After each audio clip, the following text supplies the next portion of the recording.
Hello friends, आप सबका फिर से स्वागत है हमारे चैनल माई स्किल क्लासेस पर। और ये हमारी सी की रेडियो रेफरेंस की सीरीज चल रही है। इसमें हम लोग रोज एक टॉपिक डिस्कस करते हैं सी का और उसके सारे फीचर्स जानते हैं और बहुत ही ब्रीफली जानते हैं। जितनी ज़रूरत है उतने। तो ब्रीफली का मतलब यही होता है कि जितनी ज़रूरत है उतना ही जाने। बहुत ज़्यादा उसमें खुर पेच करने की ज़रूरत नहीं है कि नहीं ये भी है वो भी है, ताम झाम आंसर रिजल्ट वही निकलना है कि 10 दिन बाद भूल जाना है। तो उतना ही जानिए जितना याद रहे और जितने की ज़रूरत है और जितने से एक अच्छा प्रोग्राम या अच्छी प्रोग्रामिंग स्किल डेवलप हो सके। क्योंकि बहुत ज़्यादा जानने से कुछ ज़्यादा फ़ायदा होता नहीं है, तो उतना ही जानिए कि जो है भूल ही जाना है। और जब उतना यूज़ नहीं है तो फिर क्या करना है।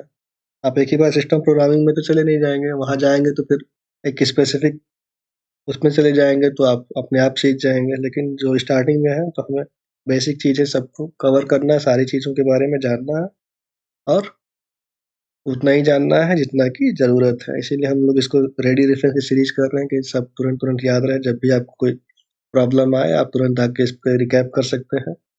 और ये मैं इसमें कोई एनिमेशन इसीलिए इसमें नहीं लगाता हूँ क्योंकि आप चाहें तो इसका स्क्रीनशॉट ले लें, ये पूरी स्क्रीन पे आपको जो है पूरी फुल वीडियो में बना रहेगा। अगर मैं एक-एक करके सबको लाऊँ तो आपको वेट करना पड़ेगा स्क्रीनशॉट लेने के लिए, कब वो पूरा हो कब आप लें। तो एनिमेशन इसीलिए मैं इसमें यूज़ नहीं करता हूँ और ना ही किसी तरह का वीडियो में डिसरप्शन लाता हूँ कि बार-बार वो चेंज हो। मैं चाहता हूँ कि आपका एक नोट्स तैयार हो जाए, आप स्क्रीनशॉट लेके रख लेंगे तो आपका अच्छा खासा नोट्स तैयार हो जाएगा, जो कि आपको एक मोटी किताब पढ़ने से बचा पाएगा। तो आज का हमारा टॉपिक है इफ एल्स स्टेटमेंट इन सी। अब ये क्या होता है भाई? तो ये तो बहुत ज़्यादा यूज़ होता है, सभी को पता होगा, बहुत से लोगों को पता भी होगा, बहुत लोगों ने सुना होगा। जो बहुत ही नए प्रोग्रामर हैं या बहुत ही नए लोग जो सीख रहे हैं प्रोग्रामिंग, उनके लिए नहीं पता होगा उनको, बाकी सभी को पता ही रहता है। काफ़ी तेज़ सब लोग हैं। तो इफ एल्स स्टेटमेंट जो होता है सी में यूज़ किया जाता है to perform the operation based on some specific condition. अब इंग्लिश में मैंने ये क्या बोल दिया, तो हिंदी में मैं समझा देता हूँ कि इफ एल्स स्टेटमेंट जो होता है सी में, ये एक कंडीशनल ऑपरेटर होता है। इसे भी एक कंडीशन चेक करने के लिए हम इफ एल्स स्टेटमेंट का यूज़ करते हैं कि अगर हमें कोई कंडीशन चेक करनी है, कोई कंडीशन चेक करने के बाद कोई स्टेटमेंट एग्जीक्यूट करवाना है, उसमें यस नो आने के बाद, उसका ट्रू फॉल्स आने के बाद, तो हम इफ स्टेटमेंट का यूज़ करेंगे। तो उसी में हमें इफ एल्स स्टेटमेंट का यूज़ होता है सी लैंग्वेज में। जब हम कुछ कंडीशनल बेस्ड प्रोग्रामिंग करते हैं कि कोई कंडीशन हमारा कोई ऐसा प्रोग्राम का स्टेटमेंट जो किसी कंडीशन पे डिपेंड है, कि ऐसा हो तो ये हम काम करें, जब रात हो तो लाइट जले, जब इस तरह की कंडीशन आती है तो हमें पहले चेक करना पड़ेगा कि रात हुई कि नहीं हुई। तो ये सब चीज़ें चेक करने के लिए हमारे पास एक कंडीशनल ऑपरेटर्स होते हैं, तो उसको इफ स्टेटमेंट में हम यूज़ कर सकते हैं। तो if statement is used to check some given condition and perform some operations depending upon the correctness of the condition। तो हम if स्टेटमेंट में एक कंडीशन दे देते हैं, वो चेक होती है।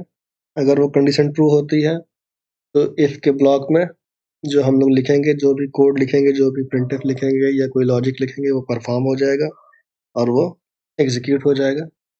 और उसके अगर if की कंडीशन फेल होती है तो जो if का ब्लॉक है वो एग्जीक्यूट नहीं होगा। ब्लॉक उसको बोलते हैं, ये यहाँ से स्टार्ट होता है। इफ का जो कर्ली ब्रेसेस यहाँ से स्टार्ट होगा और ये जहाँ जाके खत्म होगा उसको ब्लॉक बोलते हैं इफ का।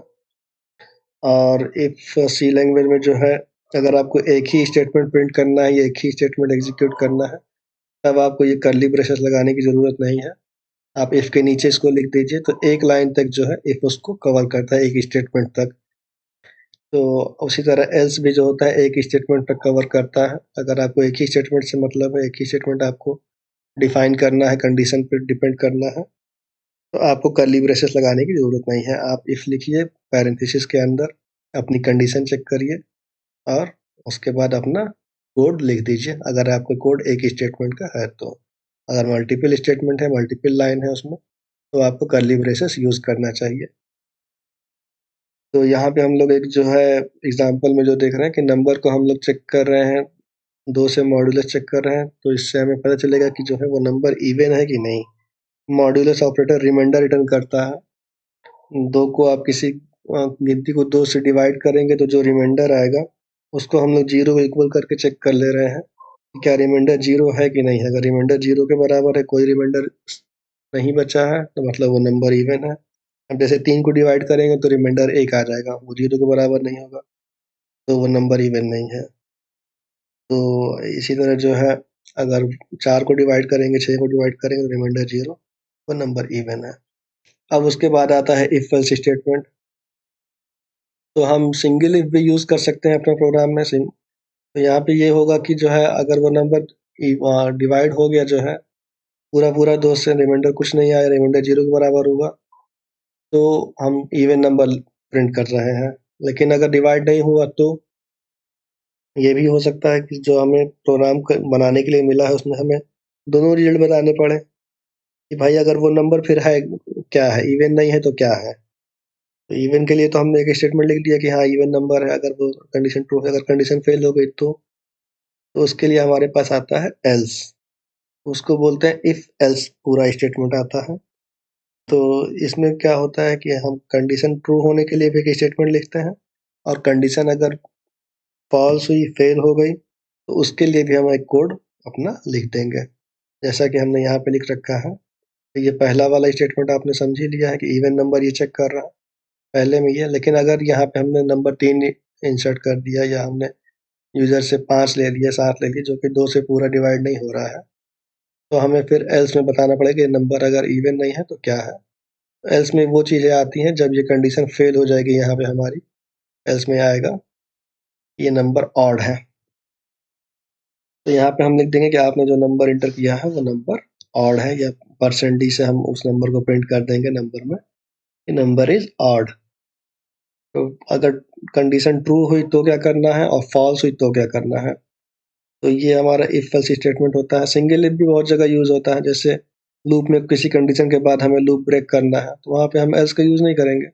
वहाँ पे हम सीधे इफ कंडीशन चेक कर लेंगे। अगर लूप का हमारा वेरिएबल इवन पे रुक रहा, या जो है लूप का वेरिएबल हमें 7 पे एंड करना है, तो हम चेक कर लेंगे कि जो है if loop counter equal to 5 then break. तो सिंगल स्टेटमेंट में इफ यूज हो जाएगा, वो लूप ब्रेक हो जाएगा। तो बहुत सी हमें सिचुएशन ऐसी आती है जहाँ एक सिंगल इफ की रिक्वायरमेंट होती है, बहुत सी ऐसी आती है कि जहाँ पे हमें इफ एल्स दोनों की रिक्वायरमेंट होती है।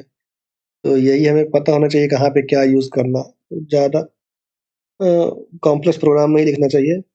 अगर सिंपल इफ से हो जा रहा है तो इफ से करिए, अगर दोनों की जरूरत है दोनों को यूज करिए। इसके बाद आगे चलते हैं।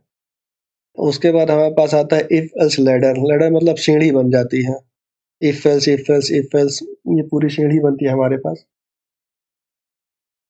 तो इसमें क्या होता है कि हमें जब एक कंडीशन का मल्टीपल कंडीशन चेक करनी रहती है और आउटपुट सिर्फ एक देना रहता है, तो हम इफ एल्स लैडर का यूज करते हैं। अब इसमें जैसे एग्जांपल में आप देख सकते हैं कि हमने नंबर को चेक किया 10 से, क्या ये 10 के इक्वल है, तो प्रिंट कर रहे हैं कि नंबर 10 के इक्वल है। फिर उस नंबर को हमको 50 से भी चेक करना है, फिर उस नंबर को 100 से भी चेक किया हमने। तो अगर ये किसी में से भी कोई भी एक इक्वल हो गया तो वो उसको प्रिंट करेगा प्रोग्राम, और अगर कोई भी इक्वल नहीं हुआ तो हमने लिख दिया कि आपने जो नंबर इंटर किया है वो 10, 50, 100 के इक्वल नहीं है। तो ये कंडीशन आप बढ़ा भी सकते हैं, ये लेटर आप जितना चाहें उतना लंबा कर लें, आप जितनी चाहे उतनी कंडीशन चेक कर लें, और जो वाली कंडीशन सेटिस्फाई करेगी उसके अंदर का ब्लॉक एग्जीक्यूट हो जाएगा। लेकिन इफ एल्स लेटर यूज क्यों करते हैं, ये काम तो हम इफ एल्स का तो इफ एल्स लगा के भी कर सकते हैं। ये एल्स इफ लेटर क्यों यूज हो रहा है, तो ये लेटर यूज करने से फायदा ये होता है कि अगर आप सिंगल सिंगल इफ यूज करेंगे, हम पहले तो इफ भी लगा लें, इफ नंबर इक्वल टू 10, फिर नीचे लिख लें एक और चेक कर लें, if number equal to 50, if number equal to 100, if से भी ये काम हो जाएगा। लेकिन अगर आप मल्टीपल इफ ही लगा लेंगे तो प्रोग्राम थोड़ा स्लो हो जाएगा, क्योंकि कंपाइलर सारे इफ को चेक करेगा कि वो नंबर 10 के इक्वल है कि नहीं है, 50 के इक्वल है कि नहीं है।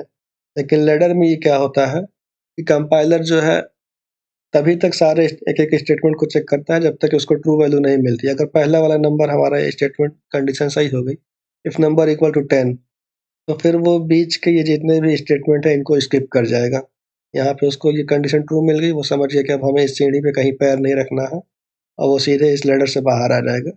ये नंबर आपके 10 के इक्वल है, बस इतना एग्जीक्यूट करके ये। तो इसको चेक करने का, इसको रन करने का टाइम जो है वो बच जाएगा और आपका प्रोग्राम एफिशिएंट बन जाएगा।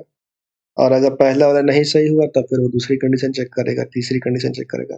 जहाँ भी उसको कंडीशन सही मिलेगी, वहाँ का वो कंडीशन एग्ज़ीक्यूट करके, उसके नीचे का ब्लॉक एग्ज़ीक्यूट करके, वो वहाँ से बाहर निकल जाएगा।